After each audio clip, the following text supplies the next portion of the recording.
It's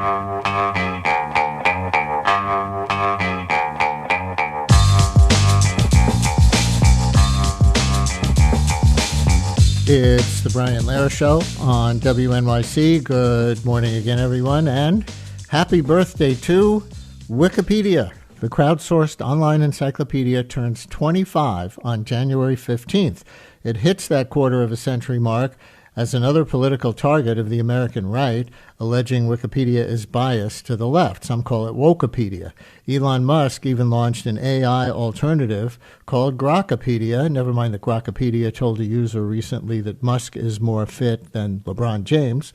But political division is hardly the only Wikipedia story. It has millions of articles, has logged billions of searches, appears in many languages. Like us, it's a not-for-profit information source.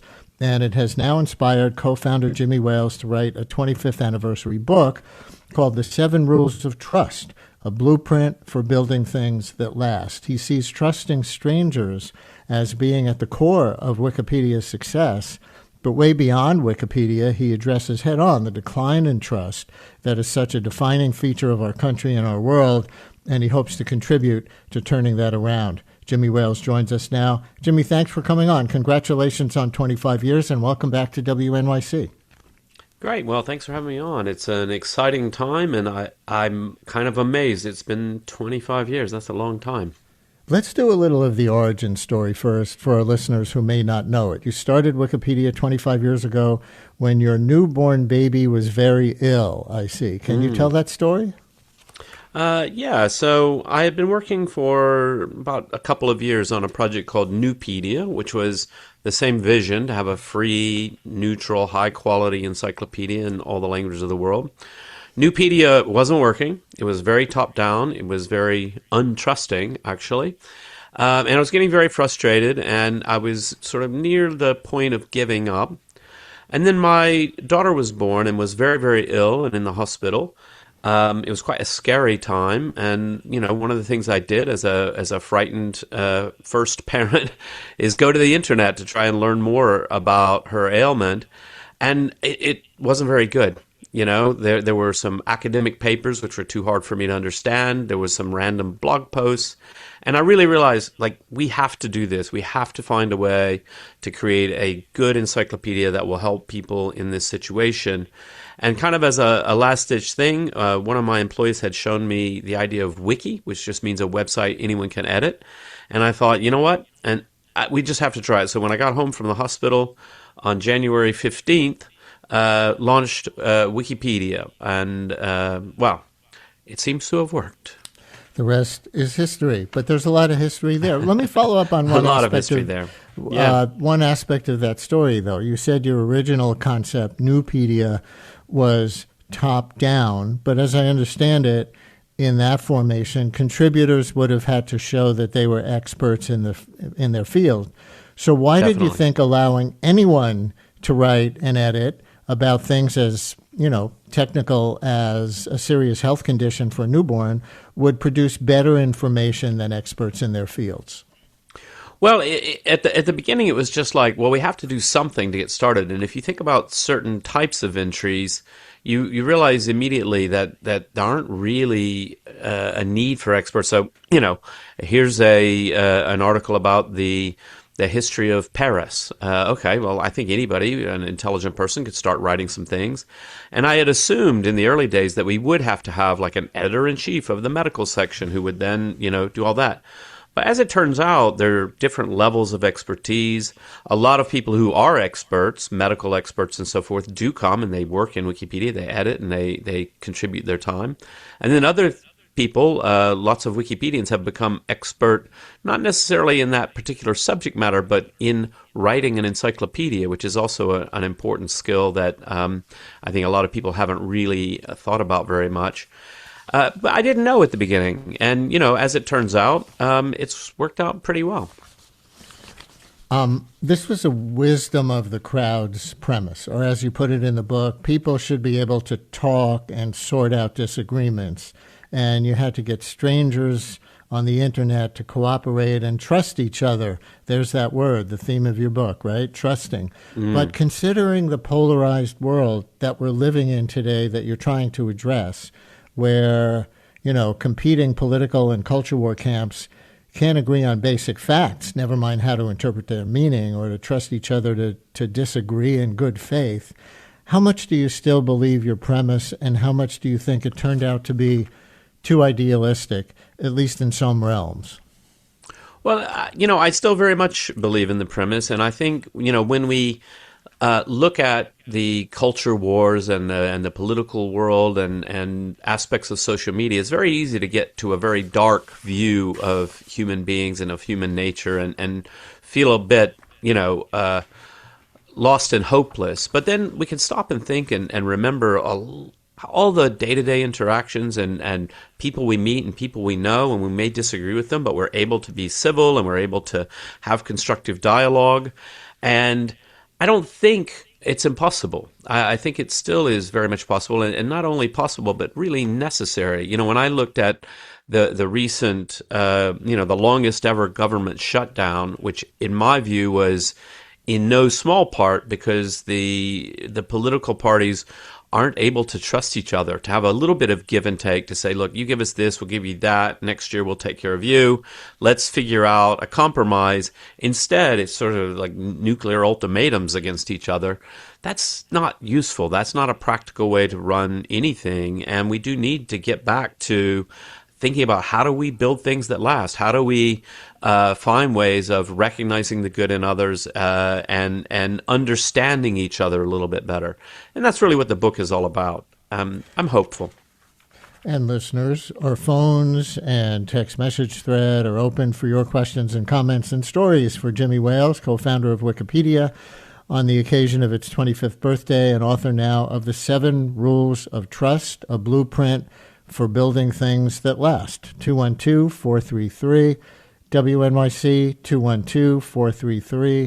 212-433-9692. We would love to hear from anyone who is active on or who has ever contributed to Wikipedia yourself, or anyone else with a comment, a story, or a question for Jimmy Wales. 212-433 WNYC, 433-9692. And we'll get to the book, and I promise we will tick off all 7 rules of trust and talk about some of them.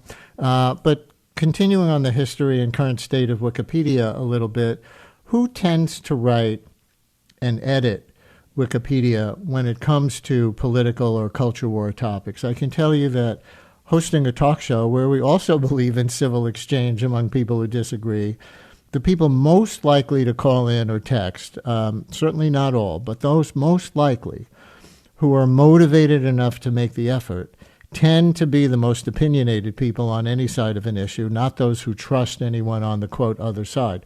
So how much is that your experience with which members of the public participate in those topics on Wikipedia, and therefore how much you and others in leadership have to ride that? Yeah, so obviously, if there is a big controversial topic, and particularly if it flares up in the news or whatever, we will see sometimes a flux of incomers, people who come with a war mentality and it's a battleground. I'm going to do this, but then they meet up with the regular Wikipedians who, in general, care far more about Wikipedia, about what we're doing, about the project, than they do about any particular fight. And in fact, one of the techniques that has been used in the past by the arbitration committee is to, have a period of moratorium where they basically ban everybody on both sides who have any kind of an opinion and invite in just good Wikipedians who aren't involved to try and sort out the issue. Now, obviously, that's a pretty extreme move, and that only happens from time to time. But broadly, I think it is really important that we cultivate within Wikipedia a culture and a community that is about, okay, let's be fair, let's be neutral, let's bring in, the accounts of all sides, and recognize that sometimes it's really hard because emotions are high and there are difficult issues.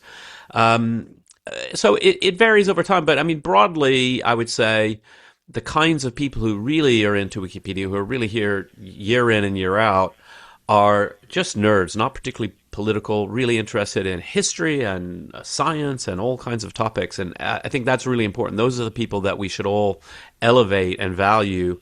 And that's actually one of the problems with social media, is that those people don't get elevated and valued, and instead those warriors do. Yeah. Let me ask you about one difficult example in that vein. Last night, preparing for this, I read, of all things, the Wikipedia page about your book. And one of the things that I learned was that you said on CNN that the Wikipedia page called Gaza Genocide was, quote, one of the worst Wikipedia entries I've seen in a long time. So I looked and I saw it was still up and presented genocide there as a fact, not as a label that's being debated. The entry starts, "The Gaza genocide is the ongoing, intentional, and systematic destruction of the Palestinian people in the Gaza Strip carried out by Israel during the Gaza war," unquote. So what to you made it a bad entry at the time you spoke to CNN? And I'm curious if you've checked it out since. Yeah, so, I think for Wikipedia, we have a very, very strong commitment to neutrality. And the complaint that I have had, and I've launched a long conversation in the community, and that's still ongoing, about this, not just this article, about that question of neutrality. How do we make sure that we don't end up with this kind of a bad result, and what do we do about fixing it? Now, what doesn't happen, and this might surprise people, is I don't wade in like an Elon Musk and sort of, chop people down and sort of force my point of view through. It's always a dialogue. It's always a discourse.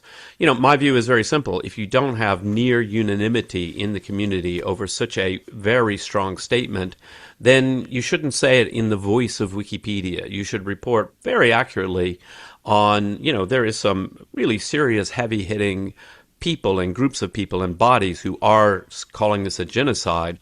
You can't ignore that. You have to report on that. But you also have to report fairly that this is not a universal view, and that actually Wikipedia itself should never take a stand on a controversial issue. Like I say, it gets really hard in these cases where emotions are very high. People are very upset about what's been happening in Israel. I know I'm upset both about the original attacks by Hamas and then the response. And I mean, it's a human tragedy any way you look at it. But that doesn't mean that we should drop our principles and our values. We should really step back and say, look, even though this is something people are very upset about, we have to remain really calm, really neutral. We have to report fairly on all sides of the questions, and we should not be taking a side. So that's a conversation. I think if you check back in 6 months or a year, it'll be different. But yeah, I'm just one person. I'm just me, and I'm going to make my case as best I can. Claudia in Ossining, you're on WNYC with Jimmy Wales, co-founder of Wikipedia. Hi, Claudia. Good morning. Oh, am I excited. Thank you, Mr. Wales. I am a true believer. I couldn't say enough of respect toward Wikipedia. And about 10 years ago, I was teaching sustainability at Pace University in Pleasantville in New York. I worked with one of the reference librarians, and we developed a whole class, an entire hour-and-a-half class on how do you use Wikipedia. Because the students at first were shocked when we suggested it. They said their high school teachers had mixed Wikipedia, which is a riot now when you think about AI. Wikipedia is so far superior, there's no comparison. But what we taught them were the things that most people wouldn't know about, like the looking at the top banners, is it a contested site? Looking at the references at the bottom, looking behind the scenes at the transparent discussions like you're describing. And then last but not least, I love that map of the flag showing in real time all over the world where people are working on Wikipedia pages. I mean, it is such a democratic process. It's incredible. And the last thing I would just say on a personal note, my uncle, who was a Yiddish folk singer and passed away in 1987, I just checked. The last update to that page was in February of this year. Wow. So, it's alive, this product. It's beautiful. So thank you, and I'd love to hear more about what you have to say. Oh, well, thank you. That's all very kind. And, I think that question of, transparency, which is one of my 7 rules of trust, where we say, at the top, the neutrality of this article has been disputed, or the following section doesn't cite any references. it's a funny kind of thing how that increases trust. I mean, you would think telling people that this is not quite right, that would decrease trust, right? No, it actually increases trust because people say, oh, okay, well, like, that's good. I always joke, I wish the New York Times would sometimes run a banner at the top saying, we had a big fight in the newsroom about this, but we decided to run it, but just be aware some of the journalists weren't quite comfortable with it. Here's a text kind of along the same lines as your fan who just called in. Listener writes, I was quite skeptical about Wikipedia in the beginning, really doubted how non-experts could arrive at truth or accuracy. That changed in 2012 when my middle schooler began editing the page for an obscure bird and embellished a few things. The Wikipedia staff gently corrected the entry. My child reinserted their original comments, and this went a few rounds until the computers they had used were blocked from editing for quite a while. That completely changed my view of Wikipedia's accuracy, and I now go there first when I'm learning about a new topic. I'll bet you like that one. Yeah, that is good. And you know what's interesting, and I like in that story, this detail wasn't in there, but hopefully when somebody comes in and they do something, and it's often young people, and they do a little prank or something like that, of course, hopefully it gets corrected very quickly, but hopefully they get a pretty nice message saying, hey, don't do that. That's not really what we do here. And you don't get blocked right away. You get a little like, oh, hold on. Like, remember, we're trying to make an encyclopedia. There's a great story, which is in the book about Kaylana, a very well-known Wikipedian. Emily Temple Wood is her name. And she started out when she was very young by vandalizing Wikipedia, and then somebody was nice to her.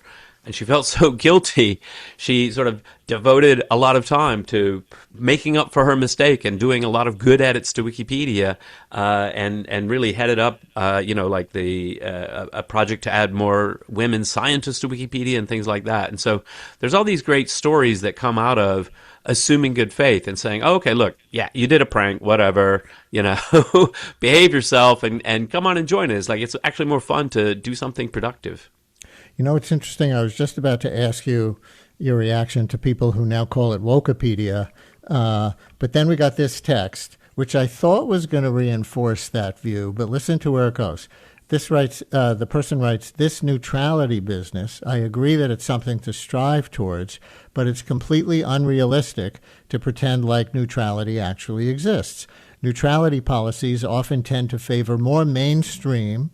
This is where the right goes as well. But this listener writes, neutrality policies often tend to favor more mainstream and right-leaning voices and suppress left-wing voices. So it is ironic that the right wing is so up in arms about Wikipedia. Mr. Wales himself, and you can contrast this if you want, contradict it. Mr. Wales himself is a known right-leaning techno-libertarian.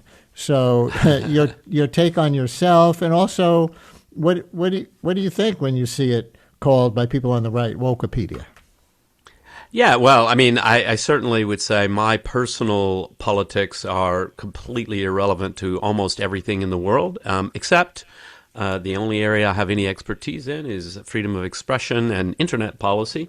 But yeah, no, I think the idea that, okay, and this has been expressed by the right quite a lot, that if you really focus on mainstream sources and reliable sources, you're going to exclude or negate minority opinions.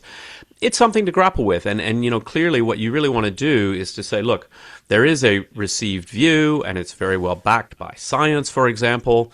And if there are dissenting views, they need to be treated fairly and thoughtfully, and they need to be explained. But you wouldn't elevate them for no reason into being, the mainstream. When people come to an encyclopedia, they really want to understand, like, what's the state of knowledge on this today?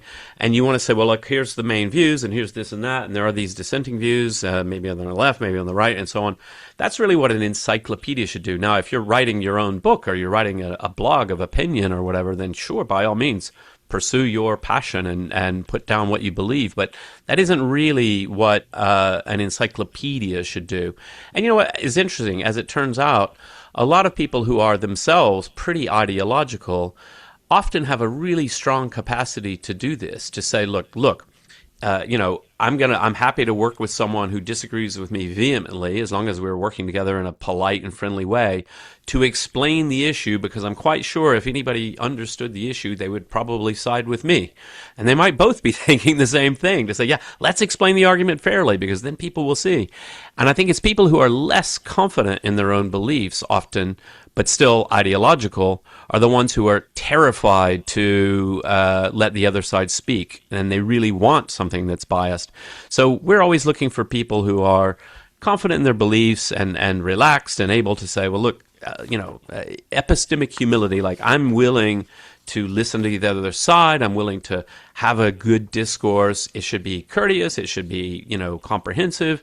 And I don't think there's any choice but to be neutral, because otherwise you end up with absolutely intractable problems where you just have to block people who disagree with you. And that doesn't really lend you to a good process of seeking the truth. Yeah, and I saw on this critique that you apparently get from both sides about relying on mainstream sources for Wikipedia entries. I see that in your New York Times interview recently, you defended that in part by saying you won't apologize for prioritizing information from mainstream media and quality newspapers and magazines, as you put it.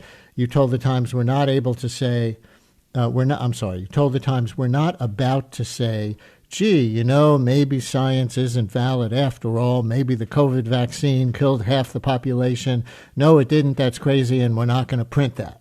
But that's part of the complexity of what you do, right? We deal with that question too.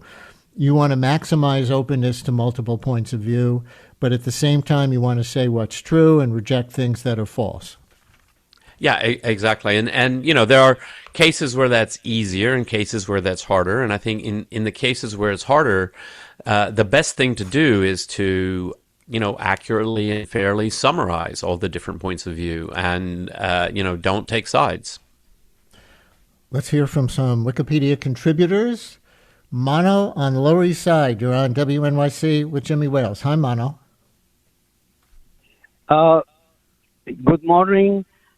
I am from Iran, and I was puzzled by some assassinations in Iran, which was clarified for me when I looked up assassination in Iran in Wikipedia.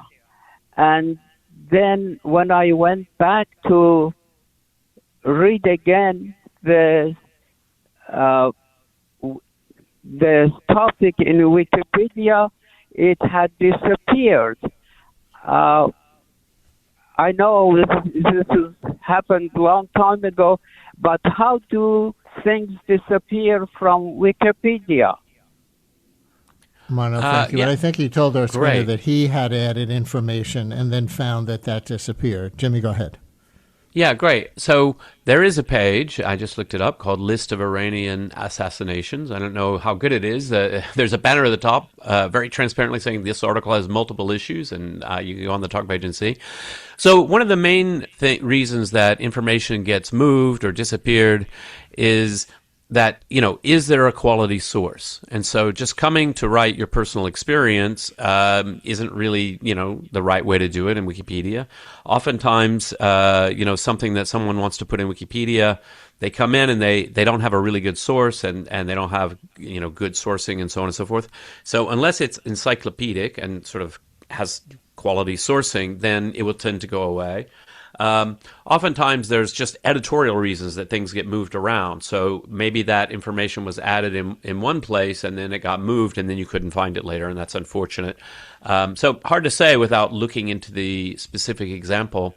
If we look at there is a process called nomination for deletion, and then a deletion debate takes place. And, one of the things that happens here is it's unfortunate. Something gets nominated for deletion, which, by the way, any person on the planet can nominate something for deletion, and then a process takes place. And sometimes when that happens and there's a discussion ongoing, then I see, people on Twitter going crazy. Oh, Wikipedia is trying to delete this. And it's like, no, one person nominated it and there's a discussion. And by the way, so far, 2 hours in, it's sort of 40-1 that obviously we're going to keep this. So nothing to get excited about. It's just part of the process. On a lighter note, I think, Susie in Astoria, you're on WNYC with Jimmy Wales. Hi, Susie. Stop. Hey there. I'm on a really minor, but I've told it's important thing. I'm a punctuation princess. Right. Meaning? And so I will just dive into an article, or it'll come up, and I'll just start putting commas everywhere. Sometimes I'm wrong, and somebody gets back to me. I've written one article, and it was on my failed PhD interest. Oh, that's great. I love that. So are you probably one of those people who would have a pretty strong opinion about the difference between a dash and an M dash, because that's something we fight about quite a lot. Do you know I'm more interested in the Harvard/Oxford comma, because I think that's where people get mad at me a lot. And commas, that's great. Oh, the big one, commas inside or outside of quotation marks. That's a weird debate. Weird debate. That's a weird debate. I don't know where you come down. Because I am not very good, but I am a computer programmer. I tend to want those commas outside the quotation marks, but I know it's not always something people. I want them agree inside, but I think that you win actually in Wikipedia land. There are, for anybody that cares, there are a lot of rules. But anybody, as you said, anybody can do it. And there's meetups in New York where they say, come out, we'll teach you how to do it.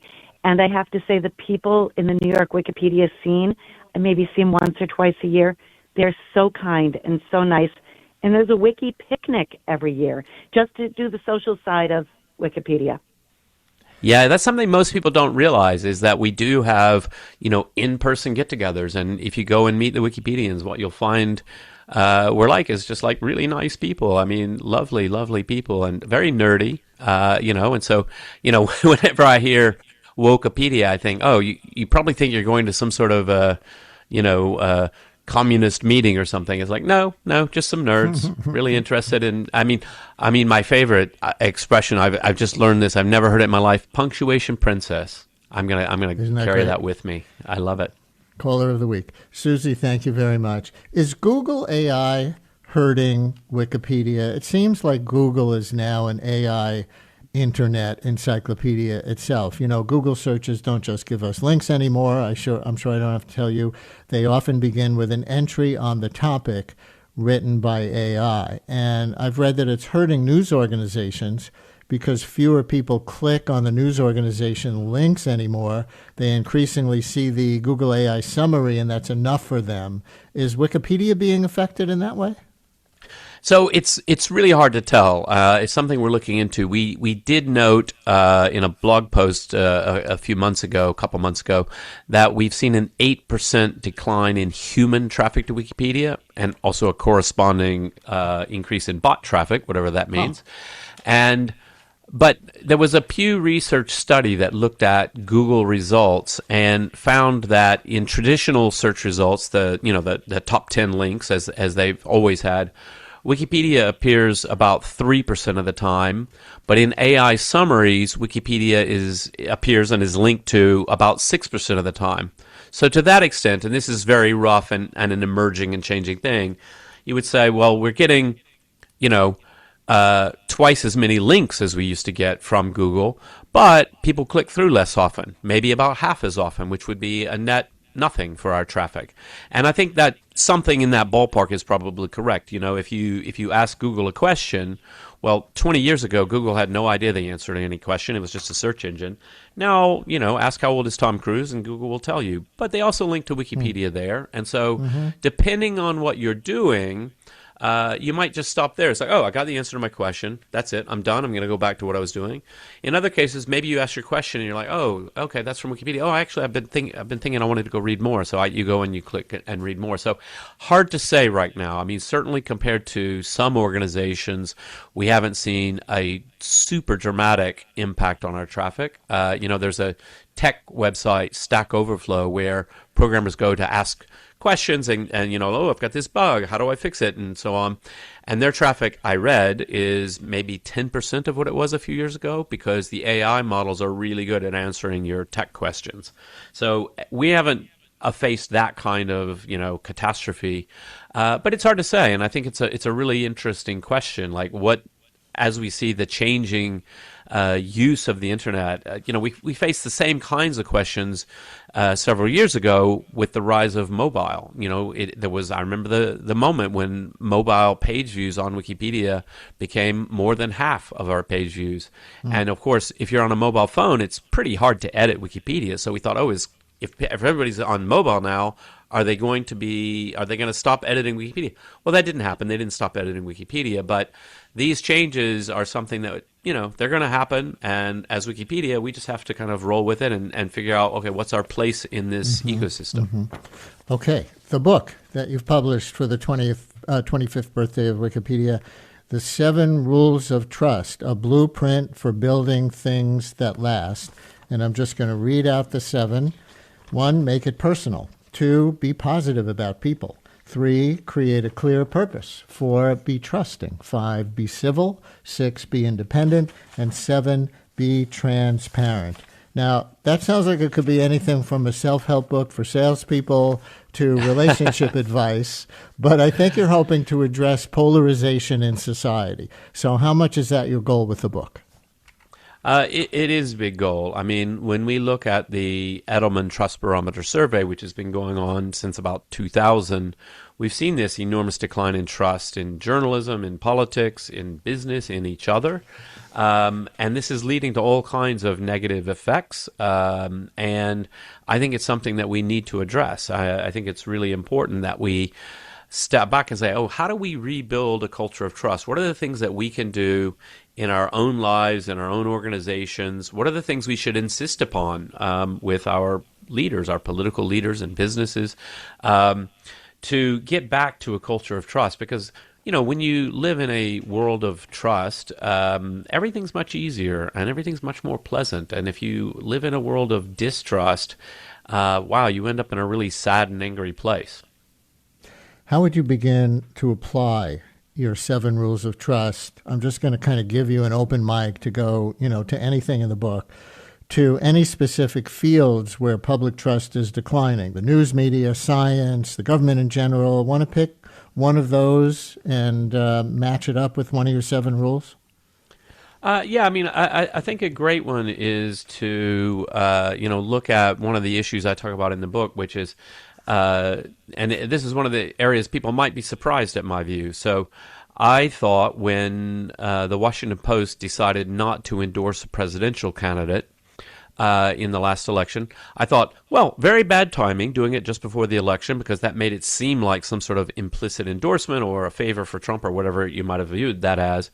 But stepping away from the timing of it, I think there's good evidence that when newspapers endorse political candidates, it reduces trust not only with people who agree, or not only with people who disagree, but also with people who agree with that endorsement, because you suddenly feel like, oh, okay, well, I like this endorsement, I agree with it, but is this paper now going to just be shilling for their political candidate? And so I think that idea of elevating neutrality or re-elevating neutrality is really important, and that the endorsement on the editorial pages is a small piece of that overall thing. But I do think it's really important, as the media has become more partisan over the years, then the trust has fallen. And there's lots of reasons for it. And, we could have a whole hour-long discussion of the challenges of the business model of journalism and how that's been damaged by, a lot of different factors. But the response to that, by becoming more partisan, hasn't really helped trust, and I think we should really re-examine that. It's interesting. I guess people who did not like the Washington Post decision to stop making the endorsements would perhaps even cite some of your 7 rules of trust and, like, for example, be transparent. Well, here's what our editorial board thinks is right, or who they think would be the best candidate. And then they try to pair that with, well, the news pages are separate from the editorial pages. And of course, they have to communicate that clearly, but that's your rule number 3, create a clear purpose.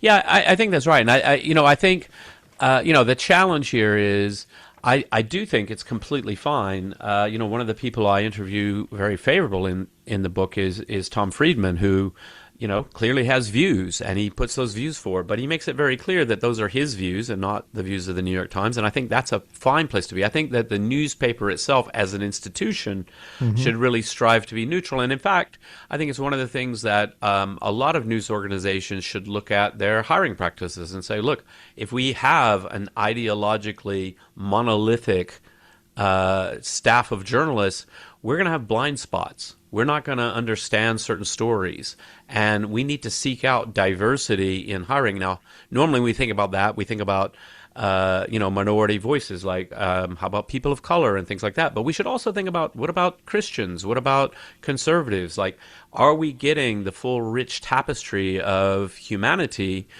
to take part in those discussions in the newsroom to make sure we don't have blind spots? And this is a huge challenge, of course, and I'm not suggesting it's easy, but I do think it's important. Do you go to Trust in Science at all, or Public Health? Definitely. In the book? I think it's really important. And one of the things that I talk about there is, at the very, very early stages of the pandemic, the public was told, don't bother with masks. And then, a month later, we were told masks are mandatory. And that sort of contradiction came about in no small part because the health authorities did not trust the public to take clear and honest information and not panic and buy up all the masks and cause a shortage. And I think they could have been more transparent all along, and that was a big mistake that cost a lot of trust. There's a lot of elements like that, like when you don't trust the public to be able to handle information, and so you skew it in one way. I think a lot of people in the environmental movement have been found to be a bit guilty of this, like hyping up the negatives because you feel like, you have to scare the public in order to get them to do something. So let's talk only about the negative. No, you know what? Actually, that actually may reduce people's trust when they find out that you've overhyped it.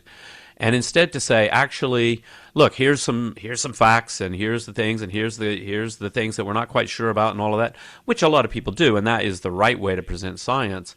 And I think that's really important.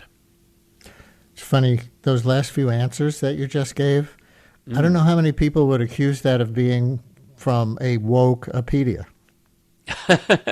Well, I wouldn't think so. I mean, certainly, I hope that what I stand for and what Wikipedia stands for is serious, thoughtful discourse and dialogue. And, depending on where you sit, you may feel, and you may be right, actually, that, well, gee, people on the other side are not interested in that, and that is sometimes the case. I mean, certainly, there are areas where the toxicity, for example, on social media, if you go onto X, you can find whole pockets of people who, frankly, are not the least bit interested in the truth. They're interested in campaigning for their tribe. And yeah, okay, fine. That's problematic. Those aren't the people I'm talking about. Is that who you're being hit by, you think?